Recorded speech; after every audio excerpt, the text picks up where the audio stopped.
icubahiro mana mushobora vyose wewe wamye urinda ihanga ry'Uburundi ukaba n'ubu warakingiye impanuka umwaka wose nuhabwe icubahiro gigukwiye. Barundi kazi inshuti z'Uburundi, turiko turasozera umwaka w'2024 twawutanguye neza tubandanya n'urugendo ata kuryagumbana ata wanja wangura, none turiko turawuha gasaga kugira ngo twinjire mu wundi uwukoreye mu ngata. Nanje nka Sebarundi ndabaramukije ndabipfuriza umwaka mwiza uzobashikane heza mutigeze mushika mu mpande zose z'ubuzima.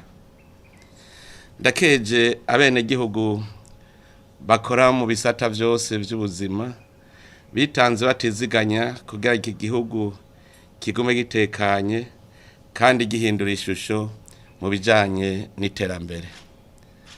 Ndakeje cane abantu bose bahagurukiye igisata c'uburimyi bigatuma umwaka urangira atanze aratwumva nk'uko vyahora mu myaka ya kera. Barundi kazi inshuti z'Uburundi, uyu mwaka turangije waranzwe na vyinshi vyiza ari navyo bigiye kutubera umutahe n'impamba y'urugendo tugiyemwo guhera mu mwaka buca utangura w'2025. Uyu mwaka twakuyemwo ivyigwa ku bibazo bitari bwigere bivugwa mu Burundi na cane ibibazo bijanye n'ubutunzi.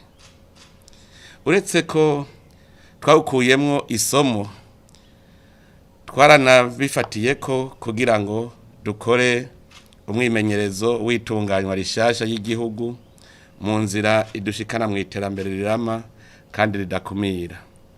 None tuhejeje umuntu wese yamaze kwerevuka abona yaja nico yokora kiretse bigaba bimwe vyamenyereye kurya bitarushe.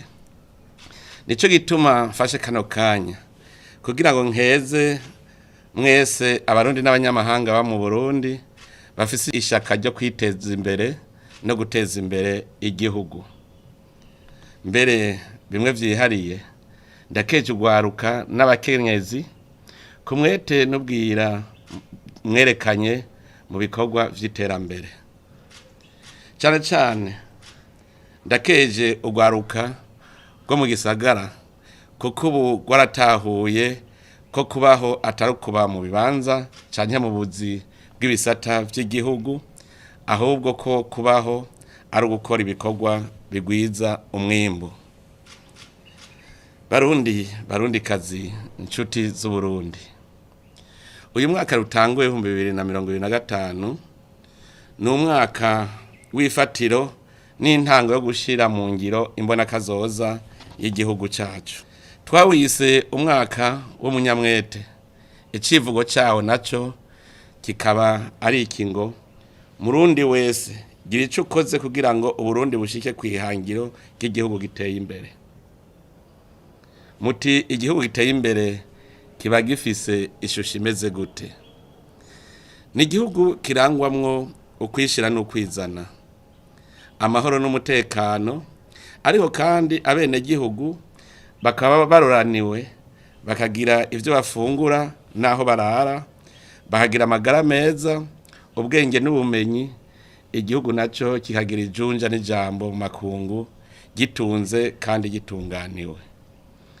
Kugira ngo dushikire ico gihugu giteye imbere cigaba kikigaburira, hasabwa ukwitanga kudasanzwe kandi hasabwa vyinshi. Icambere twese rutegereza guhinduka, ahari ubugaba hagasubira ubugabo, ibinebwe bigahindura ingendo canke bigahindurwa. Ikindi gisabwa kugira ngo dushikire ubwo Burundi ni ukucubakira ku mategeko. Akagagazo, ukutumva n'ukutumvira, ukwitereka kw'isonga ry'ubutungane, okurenganya ikibonane uyu canke uriya ngo nuko Imana yamuhaye ibi canke biriya, ivyo bitegerezwa kuziririzwa mu Burundi. Kugira kandi dushike ku gihugu twipfuza, dutegereza gutunganya neza intwaro ku buryo abatwara baba ari indongozi z'imboneza. Hajya hariho itandukaniro hagati y'indongozi isanzwe n'indongozi y'imboneza. Indongozi isanzwe iricara ikaja iyo bija gusa. Indongozi mwene iyo yifata nk'umurezi w'umwana, amushira mu maboko gusa adashobora kumwosa ngo umwana atere imbere. Indongozi nk'iyo usanga ari imperekeza gusa, ntacimarira igihugu, kuko nk'uko biri mu ijambo ry'Imana, impumyi ntirongora iyindi, ahandi hoho bompi bogwa mu kinogo. Ariko indongozi y'imboneza niyereka bitwara iri kwirabajana, ikabereka inzira bakurikira n'ibikorwa bategerezwa gukora. Aha rero abene gihugu mutegerezwa kuhakanurira, cyane cyane muri iki gihe cyo kwitegurira amatora. Mwirinde abadandaji b'ibinyoma babiyeza ko uno munsi kandi ari mburakimazi. Muragabe muze mutore indongozi zimboneza. Ikindi kizodushikana ku Burundi twipfuza no kuduza ubutunzi bw'igihugu. Aha naho nyene mu nkundire ndahatebe gatoyi, nta kibabaje nko kumva umuntu yirirwa aridoga ngo ifaranga ryarataye agaciro, nawe haheze umwaka atakintu na kimwe kigwiza umwimbu ahaya amaboko. Ico kumenya ca mbere nuko ifaranga urimenyera ku vyo washoye. Naho woronka amahera ataco washoye, ayo mahera ntabataniye n'ibipapuro ataco bivuze. Nico gituma twabonye ko imfashanyo ataco ifasha mu iterambere. Iyo yavyaruko kuva aho Burundi bwahereye bufashwa buba bwarateye imbere. Ifaranga kugira ngo umenye ko rifise agaciro, nturipimira ku ifaranga y'ikindi gihugu, uripimira ku vyo washoye mu bindi bihugu.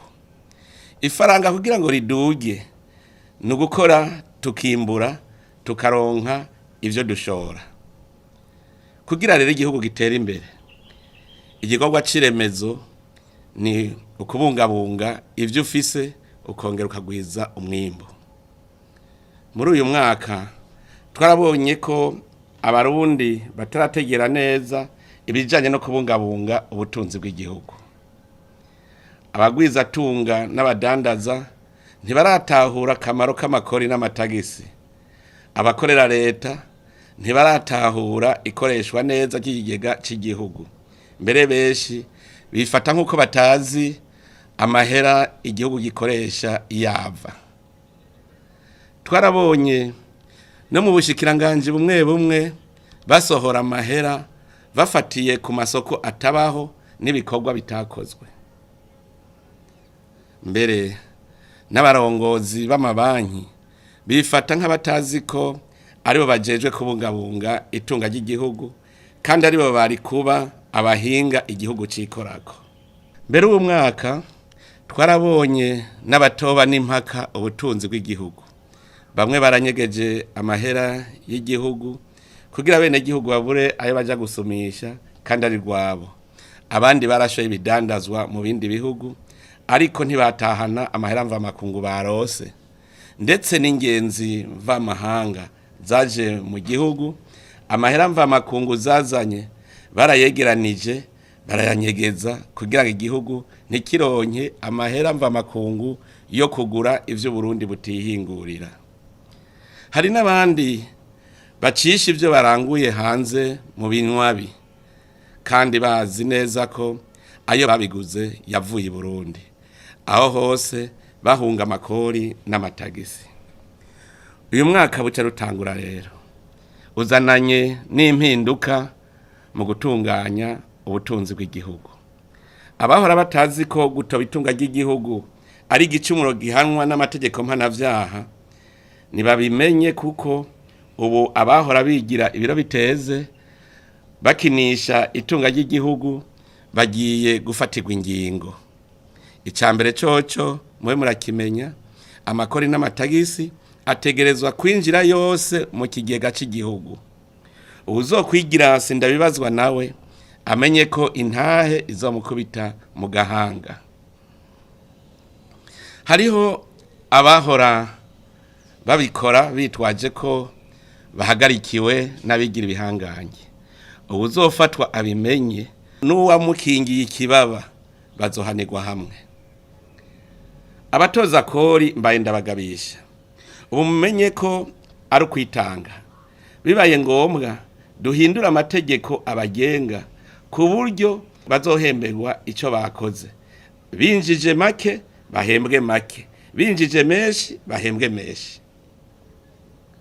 Mwibungabungwa ry'ikigega naho nyene ni mubimenye, amahera yose ategereza gusohoka twabonye neza ico agiye gukora ku neza y'abene gihugu.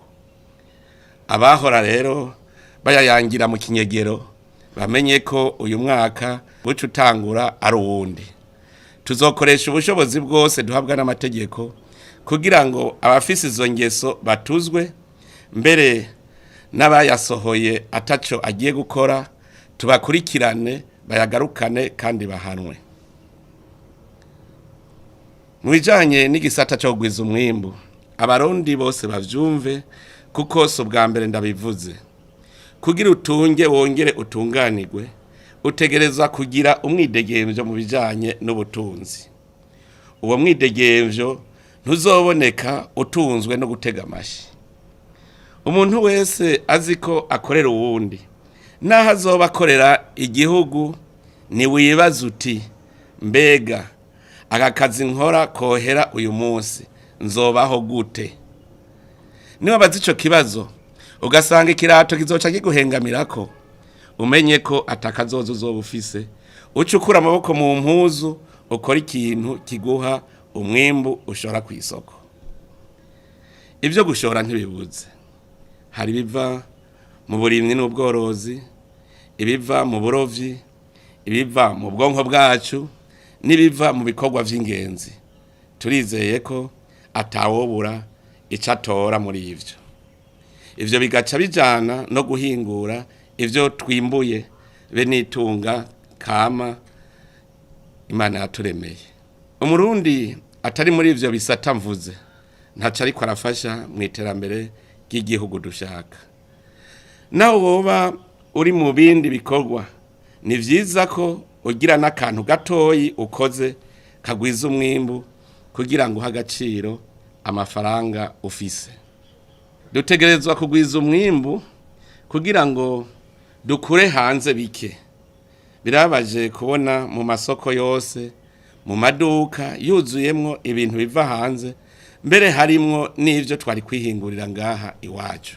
Uno mwaka dufate ku biharuro duhabwa n'ikigo kijejwe kwegeranya amakori n'amatagisi OBR, amafaranga yinjiye mu gihugu avuye mu byo dushoye hanze angana n'amadolari miliyoni 80 n'ibihumbi 350 na 61. Ariko ivyo twakuye hanze bifise agaciro kangana n'amadolari umuriyaridi ni miliyoni 827 n'ibihumbi 31,400. Ikibabaje muri ivyo vyavuye hanze, ivyo kwinezereza ngo twerekane ko turi abakire nivyo vyinshi. Kandi ikibabaje nuko naho ivyo vyavuye hanze bifise ako gaciro, amafaranga mva makungu yavuye mu mabanki kugira birangurwe angana n'amadolari imiliyoni 181 n'ibihumbi 66,890. Biragaragara rero ko ibice birenga 80% y'amafaranga akoreshwa mu kurangura hanze ava mu minwe y'abanyonyezi bayanyegeza mu mazu. Nico gituma tugiye gufata ingamba kugira ngo tugarukire ubutunzi n'iterambere ry'u Burundi. Ku bakozi ba leta mubimenye kandi mubitegere ko igihe c'imikino cyarangiye. Mu minsi ya vuba tugira tugendere ibisata vya leta bitwereke ico bigiye gukorera abene gihugu muri aya mezi 3. Nukuvuga mu minsi 100. Abatagira umugambi nabo nta kundi kuko kuva ubu nta muntu numwe agiye kubandanya hembwa ataco yakoze. Abatubikorwa vyabo bagiye ku mabaramiro mu bunywero tugiye kubafatira ingingo ruhasha. Ikindi kintu gihambaye ariko gitangaje ningene amafaranga ari ku makonte y'amashirahamwe ya leta umenga se ya leta, ugasanga abajejwe kuyarongora bayafata nka yabo bwite, bakibagira ko bashinzwe kuyabungabunga no kuyavyaza umusaruro ku neza y'igihugu. Aha rero abo babibaza ko bategeza gukoresha amafaranga y'amashirahamwe ya leta nka yabo bwite, turabavuniye akagohe ntibahirahire ngo basubire gukora ibidakogwa kuko vyo hava bibakora. Bose bategerezwa kumva ko ayo mahera baharura ko ari igihugu ategerezwa kwandikwa mu mutungo w'igihugu hajya mu gigega gikuru cy'igihugu. Abihaye nabo ingeso yo kunyegeza amahera iwabo canke amabanki anyegeza amahera kugira ngo ibanki nkuru y'igihugu ntimenye ingeri itunganye ibijanye n'ubutunzi, nabo nagira ndabagabisha. Tugiye gukoresha ubushobozi bwose Imana yaduhaye kugira ngo turandurane n'imizi ako kabi. Uwo tuzosanga raporo yiwe itandukanye n'ukuri abimenye ko ari icaha gihanwa. Twarabonye kandi ko mu gutoba itunga ry'igihugu hari nk'inzoka yizingiye ku gisabo ngo twase ko batoba itunga ry'igihugu vyose bimeneke. Naho nyene tuzokoresha ubwenge Imana yaduhaye, iyo nzoka tuyimature kandi tuyihonyore ku mutwe, igisabo gisigare kidora. Mu garukira iterambere dushaka yuko atamurundi yorya ataco yahaye amaboko. Twasanze abarundi batakaza n'imiburiburi amasaha 16 ku munsi, ivyo bituma umwimbu utagwira ariko abafungura ari benshi. Birababaje kubona incabwenge indongozi zari kuba karorero uzisanga mu bunywero imbere y'isaha 6 canke imbere yuko izuba rirenga. Nico gituma tugiye kugwanya twivuye inyuma amabaramiro yose akorana mu masaha abantu bari kuba bari kukikogwa. Ico ndababwiye nuko incabwenge arizo zizotangura kubona ingene tuzogwanya uwo muco. Ku ruhande rw'uburongozi bw'igihugu turazi ico ibisata vya leta bisabwa: n'umutekano, ubutungane no gukora ibishoboka kugira ngo abene gihugu bari ku kivi boroherezwe.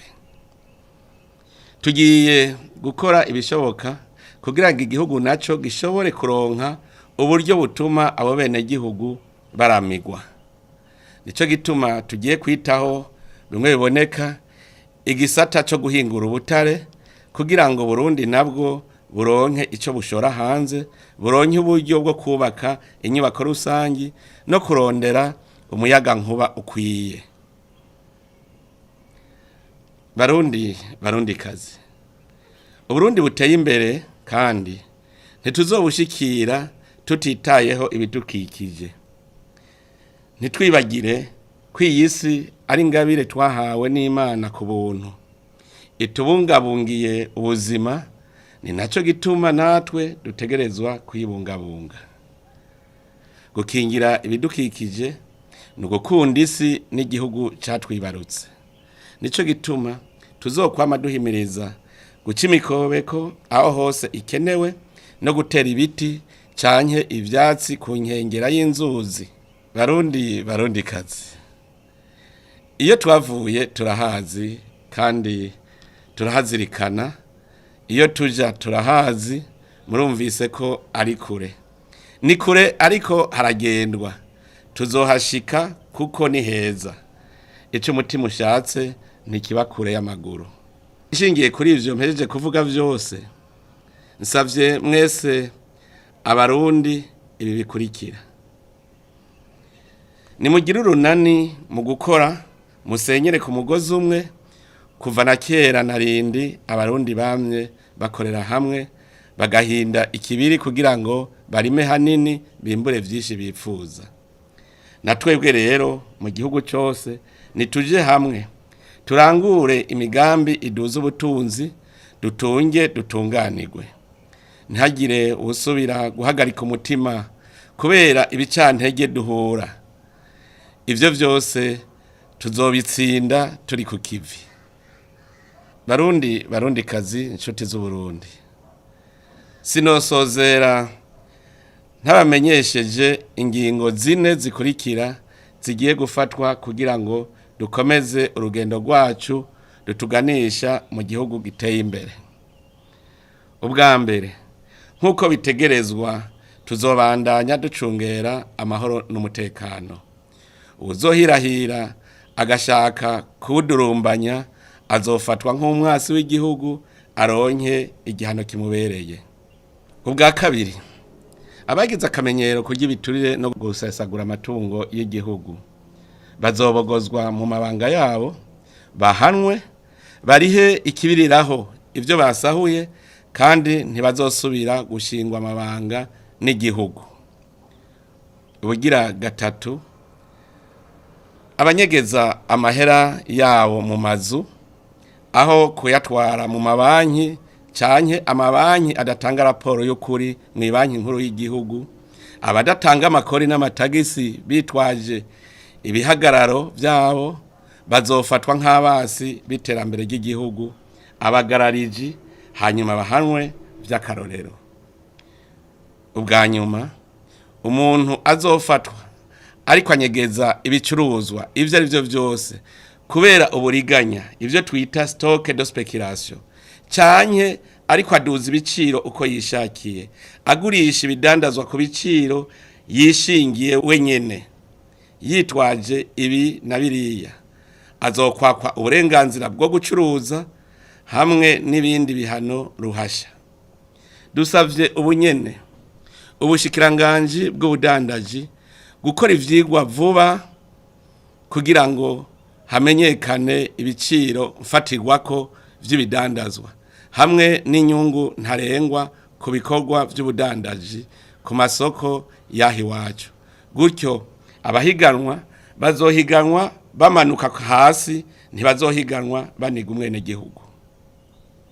Mu gusozera, nashaka gusubira kwipfuriza abarundi bose aho bari hose umwaka mwiza. Uyu mwaka w'ibihumbi 2025 ni wahera, tuzoheza twirimbure, turaba umunyamwete yarushije abandi, aheze ashimirwe izuba ryaka. Ubu rero mu gusozera no gutangura uwo mwaka, musangire ivyo mwategekanije, muyaga amahoro n'umutekano, ariko mutibagiye urugendo turimwo rugana kuri yambona kazoza yacu y'igihugu cifashe mu 2040 giteye imbere mu 2060. Imana Segaba wa vyose nibahezagire kandi ibahangaze. Murakoze.